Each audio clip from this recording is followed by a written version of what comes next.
Guys, good morning everyone. So, tuturuan ko kayo paano pumasok sa Binnable.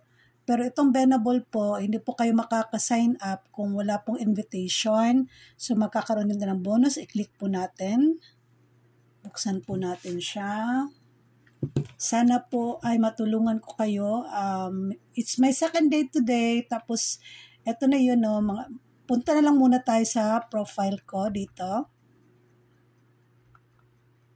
Wait lang. Ito, punta tayo dito. And then, click natin na. Wait lang.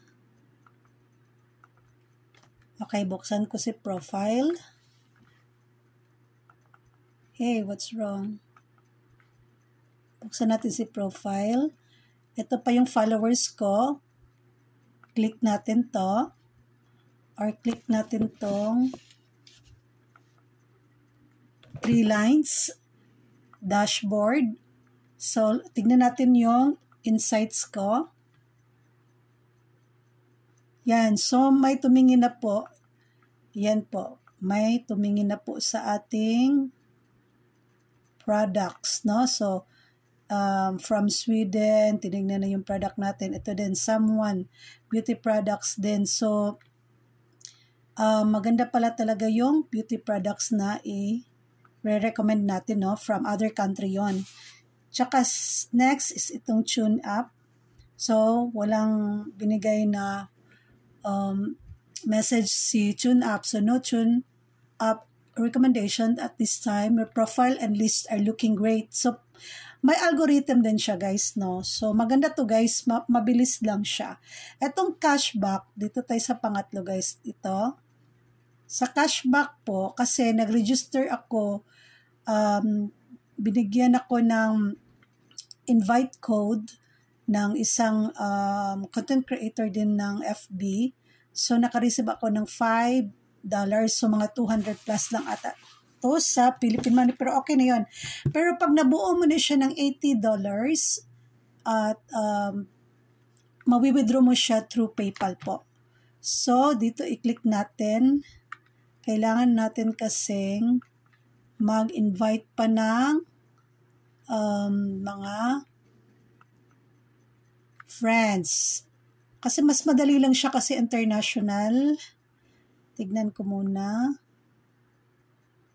Ito yung mga partners pala natin, guys. Meron tayong Amazon, Sephora, Etsy, US, Wayfair, Lululemon, TripAdvisor, Target, Anthropology. So we have 35,888 na brands po. So nakikita ko po itong mga vlog na sa mga content creators natin sa FB. At kahit sa YouTube po, meron po. May mga shorts doon about Binnable. Ito po, meron po tayong Target. Ito, mayroong Ulta, Hotels.com. Kung pwede po kayong mag-recommend, kunwari ito sa eBay, Home Depot, Walmart, Nike Store, basta ang dami-dami po, may Ace Hardware. Ang tip ko lang po sa inyo is kung meron kayong ginagamit na products, like ito po, buksan natin itong sa list, ito, sa beauty products, kunwari ito, ito, meron akong ganito, may nagbigay sa amin ng blockhead detector, i-research mo lang siya, kunwari, punta ka dito, punta tayo dito, research ko, kunwari, nakapunta na ako sa, anong ilalagay natin na, kunwari, anong restaurant ba yung napuntahan ko sa, kunwari, Nonki restaurant, Nonki Japanese restaurant,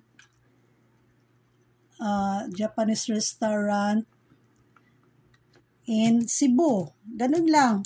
Tapos, magbibigay ka lang ng recommendation. Tutulungan ko po kayo para lahat tayo ay magkakaroon ng side hustle. Okay. Meron Cebu, di ba? Edit natin. Lagyan natin siya ng maraming picture. Kung may mga pictures po kayo na nandun kayo, nakakain kayo doon, pwede naman po siya i-upload dito. Okay, yan po. And then, balik po tayo. Okay? So, magbibigay tayo ng, bakit nawala siya? Walang picture to. Okay, yan. Okay, next is, lagyan natin siya. Ito na po yung Nunkey PH. I-click lang yan ng mga clients natin, no? So, recommendation lang. Tsaka add lang tayo ng note dito. Add note. So, kung gusto mo ng mabilisan, punta tayo kay ChatGPT. Ganito. Kunwari, sabihin natin or i-ask natin ChatGPT na, sasabihin natin na, give me a catchy note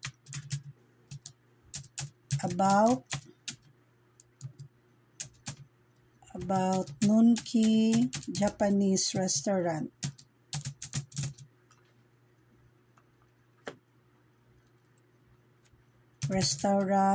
In Cebu. Tapos lagyan mo ng I try their food. Super delicious. Oh, yun lang. Ganyan lang. Kasi sayang naman yung wifi natin sa bahay kung hindi natin magagamit, no? Tsaka, malay natin, magkakaroon tayo ng dollars kahit paunti-unti lang po. Okay? Wait lang natin see. Okay. Here's the catchy tried Nunkey Japanese restaurant in Cebu, and wow, every bite is a burst. So, kung gusto mo daw ng make it sound more formal and recommendation or more casual or social posting, okay, sabi ko okay kay ChatGPT. So, bibigyan tayo ulit ni ChatGPT ng formal. Okay? So, ito na yon. Click natin. Select.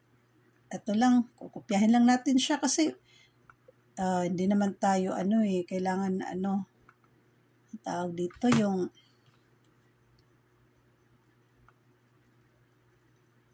kopyahin lang yan, no? Kasi hindi naman tayo matalino. Okay, so balik tayo. So, balik tayo kay Binable. Add note. Alam kong kaya nyo to. Okay? So, swerte-swerte lang, katulad din sa Facebook, no? So, nagbibigay lang ako ng guide sa inyo. So, oh my God, saan siya pumunta? So, saan na yung restaurant na inano ko? So, ito po, bubuksan natin tong Sceneries and Healthy Products Recommendation. Travel. Ito, nakapunta na ako ng Simala. Yan, nilagyan ko rin. Itong Panagatan Restaurant. Nakapunta na ako ng Mango Ranch. Yan. Madidiscover po yan ng clients natin locally and international po na mga clients, no? So, ito, Beroka. Umiinom din ako. Kung anong, itong Boaster, na Brain Boaster. Oo, yan. Naka-visit na rin ako sa Cafe Laguna, Cebu. Yan. Nilagay ko rin sa Marco Polo, Cebu. Naka-visit na din ako nung nag-caregiver pa ako. No? Itong Seda Hotel, nakatulog na din ako. Sa Vikings, Cebu, nakakain na din ako together with the employer. So, yan. Sa Siargao, nakapunta na ako. Lalagay ko pa dyan yung itong sa Lux Hotel, nakatulog na din ako dito, no? So, more videos to come po at mag-iisip pa po talaga ako kung ano pa yung napuntahan kong mga lugar na maire-recommend po natin sa ating mga dear clients. So, yun lang po and thank you for watching. See you in my next video at sana po ay na-enjoy kayo. You can ask me po if you have any questions. So, ito po ang aking tips para sa aking Binable. Ito po yung side hustle ko, no? So, salamat. Thank you so much for watching, guys. Moy moy.